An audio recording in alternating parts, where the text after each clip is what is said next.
কিছু আওয়ামী লীগের সন্ত্রাসী এবং ছাত্রলীগের কিছু সন্ত্রাসী এরা আইনজীবী ছদ্মবেশে তারা কোর্টে প্রবেশ করেছে। সাদা শার্ট পরে এখানে তারা উকিলের ভেষ ধরে ঢুকেছে।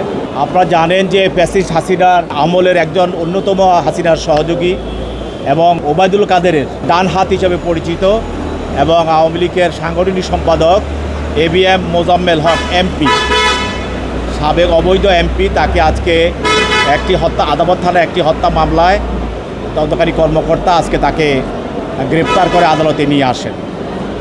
এবং এই ঘটনাটা হলো 5/8/24 সালের।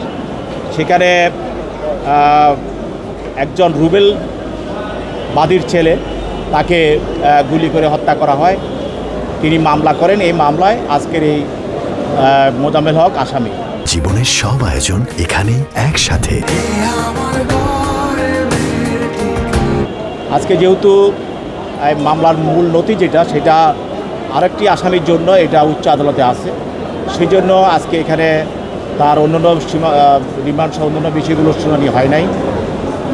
পরবর্তীতে এগুলো শুনানি হবে। তবে আজকে তাকে বিজ্ঞ আদালত তাকে CW গ্রেপ্তার দেখিয়ে তাকে আজকে জেল হাজতে প্রেরণ করে। এই মামলায় না, এটা ওই যে পুলিশ সঙ্গে যারা বহিরাগত লোক এখানে ঢুকছে, অনেক বহিরাগত লোক, তারা সাদা শার্ট পরে এখানে তারা উকিলের ভেষ ধরে ঢুকেছে। এদেরকে সেখানে যারা উপস্থিত লয়াররা ছিল তারা এদেরকে বের করে দিয়েছে এবং তারা যারা আসছে তাদের একটা খারাপ উদ্দেশ্য ছিল কোর্টের ভিতরে একটা খারাপ পরিস্থিতি সৃষ্টি করা, আর সেটা তারা করতে পারে নাই। এবং তারা মিছিল করার একটা চেষ্টা করেছিল, সেটাও তারা করতে পারে নাই।